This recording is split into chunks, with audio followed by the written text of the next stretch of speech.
soal pasal yang kemudian dikenakan kepada Tom Lembong ya.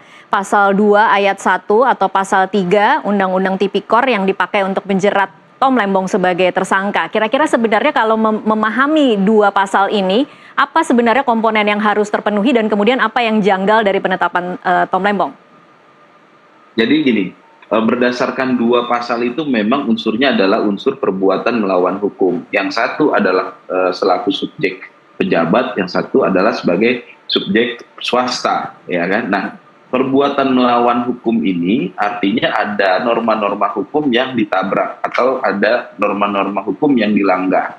Nah, dalam konteks yang dilakukan oleh kejaksaan menetapkan itu hanya murni pasal saja, pasal 2 ayat 1 dan pasal 3. Seperti yang disampaikan dari ICW tadi, Mas Diki, kejaksaan tidak mengurai perbuatan mana yang kita dinyatakan melawan hukum dan itu mengakibatkan kerugian negara berdasarkan apa.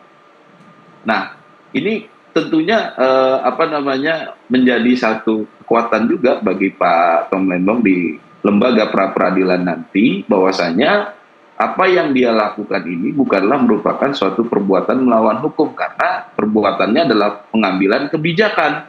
Mekanisme kebijakan itu ada domain aturannya sendiri, yaitu di hukum administrasi negara. Yang apabila tercatat ada pelanggaran dalam mengambil kebijakan, maka ada teguran atau ada sanksi, baik secara lisan ataupun tulisan. Tinggal disesuaikan saja pelanggarannya, gitu. Nah, balik lagi ke pasal 2, pasal 3 ini adalah sebuah delik dari tindak pidana, ya kan? Nah, tindak pidana ini yang dituduhkan atas perbuatan Pak Tom yang mana? Yang ngambil kebijakan, ya kan? Nah, dalam konteks dia mengambil kebijakan selaku menteri, ya kan? Itu kan dia memegang jabatannya yang tadi saya sedikit diskusi dengan Mas Diki memang melekat, tapi kan kapasitas jabatan, kapasitas dia sebagai menteri. Dan itu pun yang diambil bukan suatu keputusan yang direct ya.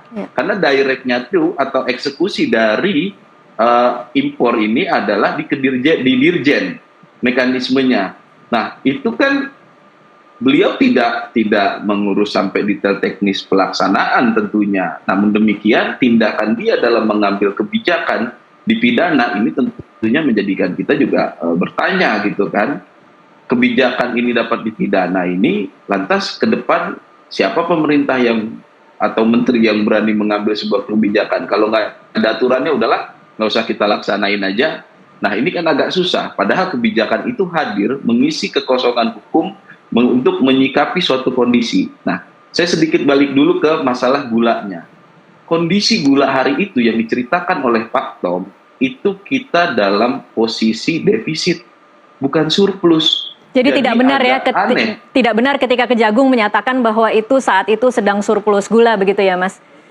Tidak benar, karena omongan Pak Tom ini sendiri juga didukung oleh data BPS yang sudah kami lampirkan juga tentunya dalam persiapan pembuktian kami nanti gitu loh. Nah, gini, dalam Perpres 71 2015 itu dikatakan secara tegas bahwa impor itu dibutuhkan untuk dua hal. Satu, untuk mengantisipasi kekosongan stok atau kekurangan stok. Dua adalah untuk mengatasi kenaikan harga agar harga lebih stabil gitu. Nah, kita cek aja di periode beliau mengambil kebijakan, harga gula itu lagi naik atau lagi rendah. Tentunya nanti akan didetailkan oleh ahli kami yang akan kami hadirkan dalam persidangan agar ini perkara menjadi terang gitu loh. Dan Pak Tom sangat meyakini kebijakan yang dia ambil ini pada saat dia meminta impor gula, pada saat diputuskan akan melakukan impor gula adalah kondisinya itu defisit, tidak lagi surplus. Gitu. Jadi untuk menjaga stok itu makanya lah diambil tindakan untuk melakukan impor. Nah, tapi balik lagi seperti yang sudah saya sampaikan dua di awal, tidak hanya untuk mengatasi stok yang minim, tetapi juga untuk mengantisipasi harga yang tinggi. Kurang lebih seperti itu. Baik, itu menarik sekali ya. Jadi kemudian perhitungan soal apa yang menjadi komponen boleh tidaknya melakukan impor itu tidak hanya soal surplus gula, tetapi juga soal bagaimana harga pada saat itu ya, berarti Mas Zaid? Iya, betul. Untuk itu kita minta Pak Tom sekali lagi menjelaskan dan menegaskan kepada kami dia sangat komitmen dan akan kooperatif terhadap pemberantasan korupsi, termasuk yang menimpa dirinya. Untuk itu dia minta agar perkara ini dibuka secara terang, agar publik paham.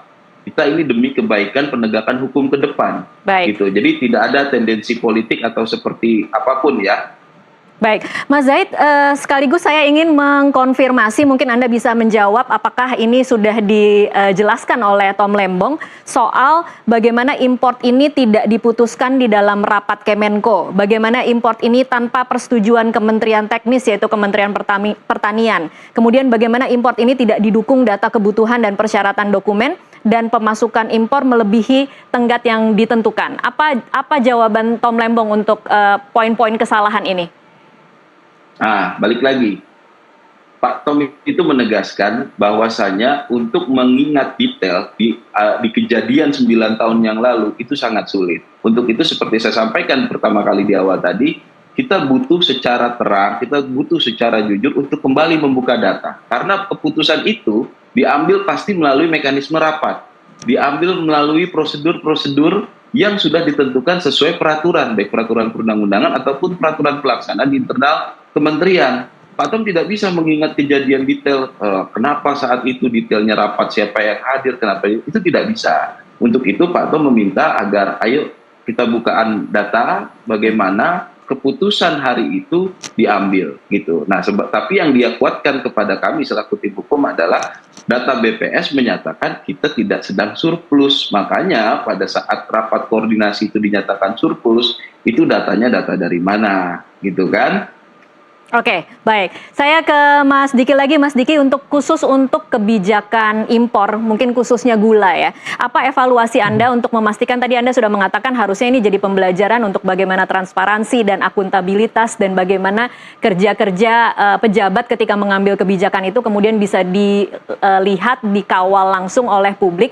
Apakah memang selama ini kebijakan-kebijakan itu ada celah untuk melakukan tindakan yang kemudian menguntungkan kelompok atau pribadi?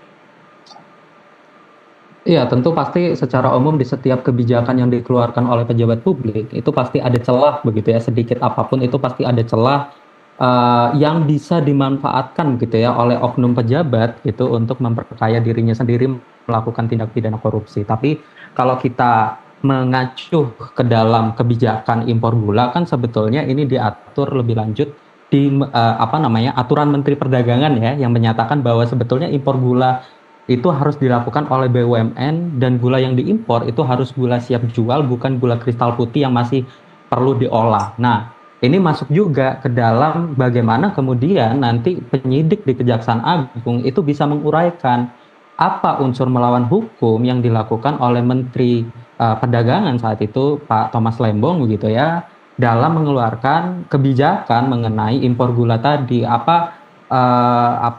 Karena sebetulnya pada dasarnya kan pelanggaran terhadap peraturan itu saja belum tentu memenuhi unsur melawan hukum dalam tindak pidana korupsi. Jadi memang ada kemungkinan bisa jadi ada alasan pembenar yang kemudian bisa membuat tindakan ini dibenarkan dalam kondisi tertentu ya. Misalnya tadi yang disampaikan oleh Mas Zaid bahwa keadaan pada saat itu konstelasi terhadap kebutuhan gula kita bukan defisit kok justru bukan surplus ya, tapi justru defisit gitu. Nah, satu lagi yang penting untuk diuraikan gitu ya, saya kembali lagi harus ngomongin soal teknis penerapan pasal gitu ya, bahwa unsur memperkaya diri sendiri, orang lain atau korporasi itu juga penting untuk disertai dengan bukti kesengajaan begitu ya, kesengajaan dengan niat. Karena kalau dalam tindak pidana kesalahan tanpa niat yang sengaja itu tidak bisa dipidana sebetulnya. Harus ada niat jahatnya ya Mas Diki ya? Betul, persis. Harus ada niat jahat yang bisa dibuktikan. Bisa dibuktikan. Oke, baik. Terakhir ke Mas Zaid, kira-kira akan seperti apa prosesnya setelah ini? Apakah sudah ada tanggal untuk pra-peradilan Tom Lembong? Tadi kita terinfo dari pengadilan, pra-peradilan akan disidangkan pertama kali nanti tanggal 18 November. Mudah-mudahan ini menjawab kegelisahan seluruh masyarakat terkait penegakan hukum. Namun saya sedikit kembali ke materi yang ditanyakan tadi. Saya ingin menambahkan apa yang disampaikan dalam konferensi tadi pagi setelah pendaftaran, bahwasanya itu berdasarkan SPDP yang kita terima, itu ternyata penyidikan ini itu periodenya adalah 2015 sampai 2023. Ya. Sedangkan yang kami ketahui sampai saat ini dan publik mengetahui, kenapa dari 2015 sampai 2023 itu hanya Pak Tom menterinya yang diperiksa. Ada apa? Nah, ini tentunya kami sampaikan kepada kepada publik agar kita menjadi terang. Kalau memang kita ingin melakukan proses pemberantasan korupsi, mari kita lakukan secara bersama-sama dan konsisten, jangan tebang pilih. Baik. Gitu. Kenapa yang setelah 9 tahun aja terhadap Pak Tom saja? Nah, ini saya rasa tapi kami sangat meyakini bahwasanya penyidikan akan dilakukan secara profesional lah. Penyidikan yang profesional dan penegakan hukum yang dilakukan secara profesional itu kami dukung penuh. Dan Pak Tom sekali lagi menegaskan, dan saya sampaikan juga di forum ini, bahwa beliau sangat komitmen untuk proses pemberantasan korupsi, juga komitmen akan perkara yang sedang menimpanya saat ini. Baik. Ini poin yang sangat menarik dan mungkin bisa di follow up besok bahwa sprindik dari Tom Lembong itu sebenarnya untuk 2015 hingga 2023, jadi seharusnya yang diperiksa bukan hanya satu Menteri Perdagangan, tapi Menteri Perdagangan yang kemudian menjabat dalam periode 2015 hingga 2023. Untuk saat ini terima kasih Mas Diki dan Mas Zaid untuk waktunya bersama kami di NTV Prime.